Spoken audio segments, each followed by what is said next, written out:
10 ఏళ్ల అర్జున్కు video games అంటే చాలా ఇష్టం. స్కూల్ నుంచి ఇంటికి వచ్చిన వెంటనే అతను తన గదిలోకి వెళ్లి గేమ్స్ ఆడేవాడు. ఒకరోజు అతని పుట్టినరోజు వచ్చింది. కుటుంబ సభ్యులంతా కలిసి ఆనందంగా వేడుక జరిపారు. అర్జున్కు ఎన్నో బహుమతులు వచ్చాయి. అందులో ఒక చిన్న రోబో అతని దృష్టిని ఆకర్షించింది. ఆ రోబో పేరు ఇనో. మొదట అది సాధారణ బొమ్మలాగే కనిపించింది. కాని ఆ రాత్రి ఒక అద్భుతం జరిగింది. అర్జున్ సరదాగా హలో అని చెప్పగానే టినో కళ్ళు వెలిగాయి. హాయ్ అర్జున్, నేను నీ ఏఐ ఫ్రెండును అని టినో మాట్లాడింది. అర్జున్ ఆశ్చర్యంతో నిలిచిపోయాడు. ఆ రోజు నుంచి టినో అతని బెస్ట్ ఫ్రెండ్ అయింది. హోంవర్క్లో సహాయం చేసింది. కొత్త విషయాలు నేర్పింది. సరదా జోకులు చెప్పి నవ్వించింది. రోజులు గడిచాయి. ఒకరోజు స్కూల్లో సైన్స్ ప్రాజెక్ట్ పోటీ ప్రకటించారు. అర్జున్కు భయం వేసింది.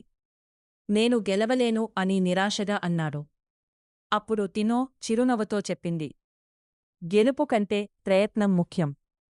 ఆ మాటలు అర్జున్కు కొత్త ధైర్యాన్ని ఇచ్చాయి. ఇద్దరూ కలిసి ప్లాస్టిక్ వ్యర్థాలతో ఒక స్మార్ట్ సిటీ మోడల్ తయారు చేయడం ప్రారంభించారు.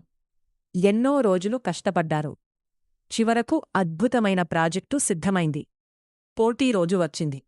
అందరూ ఆ ప్రాజెక్టు చూసి ఆశ్చర్యపోయారు. న్యాయనిర్ణేతలు కూడా ఎంతో మెచ్చుకున్నారు. ఫలితాలు ప్రకటించే సమయం వచ్చింది. మొదటి బహుమతి అర్జున్కే దక్కింది. అతని ఆనందానికి అవధులు లేకపోయాయి. అప్పుడు టినో చెప్పింది, ఈ విజయం నాది కాదు, నీ కష్టానికి వచ్చిన ఫలితం. ఆ మాటలు అర్జున్ హృదయంలో నిలిచిపోయాయి. కాని కొన్ని రోజుల తర్వాత టినో బ్యాటరీ పూర్తిగా అయిపోయింది. అర్జున్ చాలా బాధపడ్డారు. టినో చివరిసారిగా మాట్లాడింది, నిజమైన స్నేహితుడు ఎప్పుడూ నీ హృదయంలో ఉంటాడు అని చెప్పి నిశ్శబ్దమైంది. అర్జున్ కళ్ళలో నీళ్లు వచ్చాయి.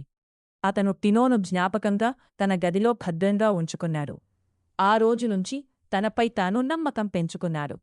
ఎందుకంటే టినో అతనికి ఒక గొప్ప పాఠం నేర్పింది. మన విజయానికి కారణం మన కష్టం, మన పట్టుదల, మన విశ్వాసం. కాని లక్ష్యాన్ని చేరేది మనమే. నీతి: టెక్నాలజీ సహాయం చేయగలదు, కాని విజయం మన కష్టంతోనే వస్తుంది.